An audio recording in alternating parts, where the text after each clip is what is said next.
Hi, I'm Jake Stone. And I'm Alex Schumann. Today we're going to be talking to you about guitar chords and scales, the styles that fit them, and how you should play them.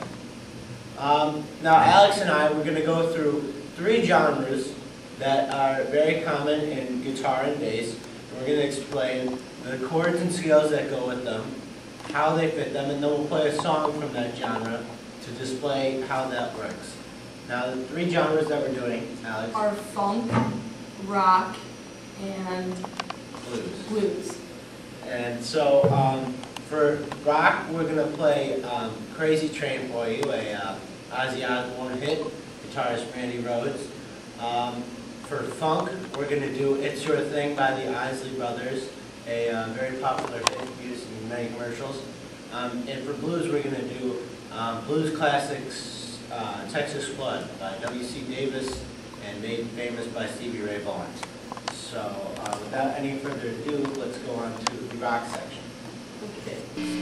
We're going to play Crazy Train for you. So.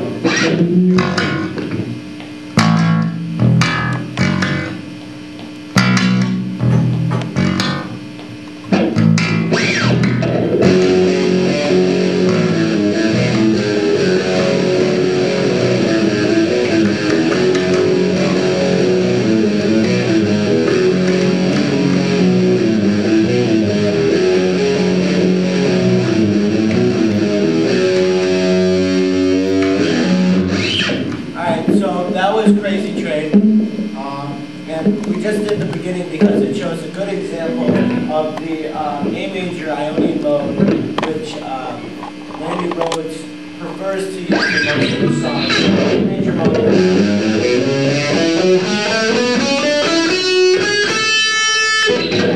It's very common in most rock songs. A lot of people would use it as a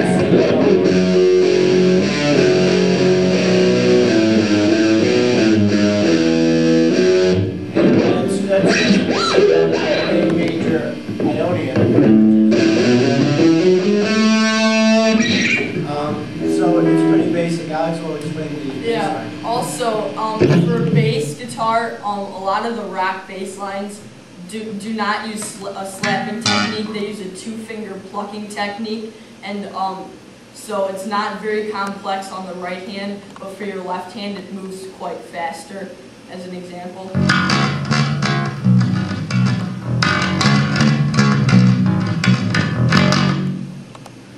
So that's one style to play rock music in, which is uncommon in most other genres of music today and before. Now, with the Ionian mode that I was explaining before, a lot of people will go into some freestyle with that, as Randy Rhoads did. They would do runs up and down the neck, just extending that mode further. It's sort of based off the major scale, and the sense that the major scale and it's just starting at a different note.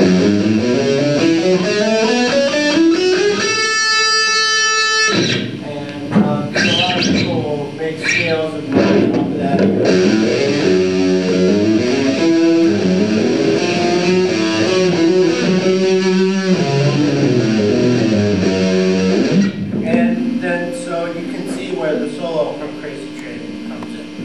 So now we're gonna we'll go into our next song, "It's Your Thing" by the Isley Brothers. All right, now we're going to play a variation of the Isley Brothers' "It's Your Thing.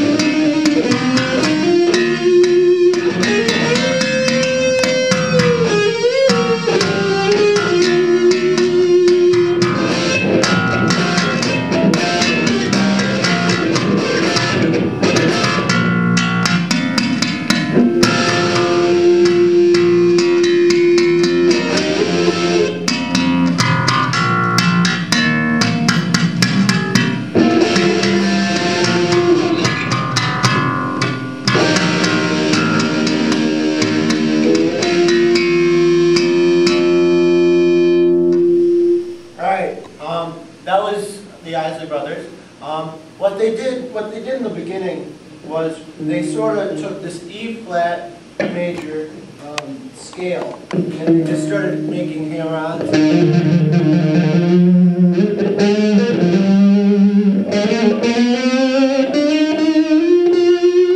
And they also started, you know, messing with the idea of taking another scale that started, it was the F minor pentatonic. So, as you see, F, they took that, but it was sort of a relative key to the E flat major scale, in the sense that he started out on the F minor pentatonic, and a lot of times funk would do that to mix the keys to get your ears, you know, listening to what they were doing. And then instead of doing the soloing halfway through, the Isley brothers decided to start messing with some chords, and it really got interesting after you had the real backup guitar in the back, sort of playing with that. So. Okay. Also, another new style of playing as a playing technique in funk, it's called slapping. You take your thumb and hit on the E, A, or D string right on the last fret, and take your pointer finger and pop on either the G or D string, as in the Isley Brothers song.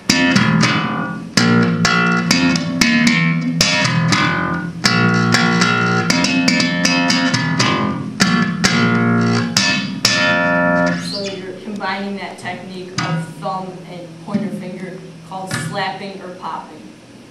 All right, and now we will go on to our third and final piece, Texas Flood. Here's Texas Flood, written by W.C. Davis, made famous by Stevie Ray Vaughan.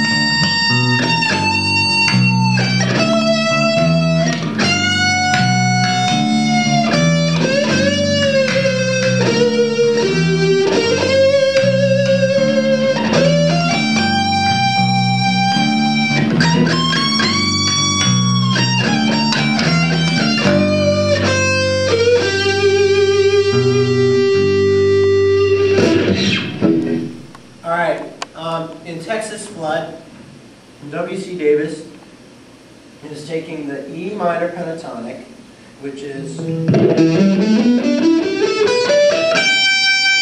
a relative minor to the G major scale,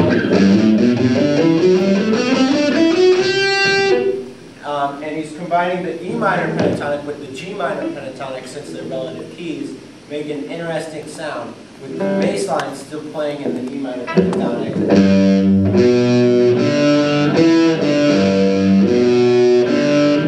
Sort of that walking feel. So, Alex, what was Yeah, also, similar to rock and roll, your right hand for bass is the same two-finger plucking on the strings, although it's a little bit slower, and on your left hand, it's more of a walking bass line. It goes up and down and starts on the E minor pentatonic, as shown right now.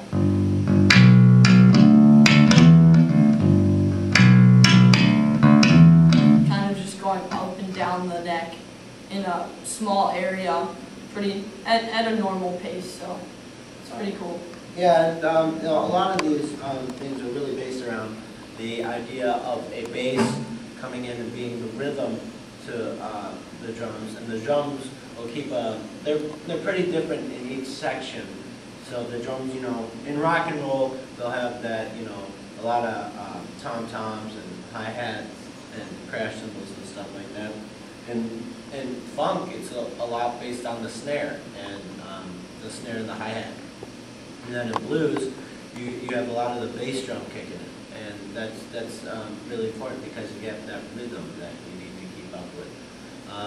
So until next time, I'm Jake Stone. And I'm Alex Schumann. We're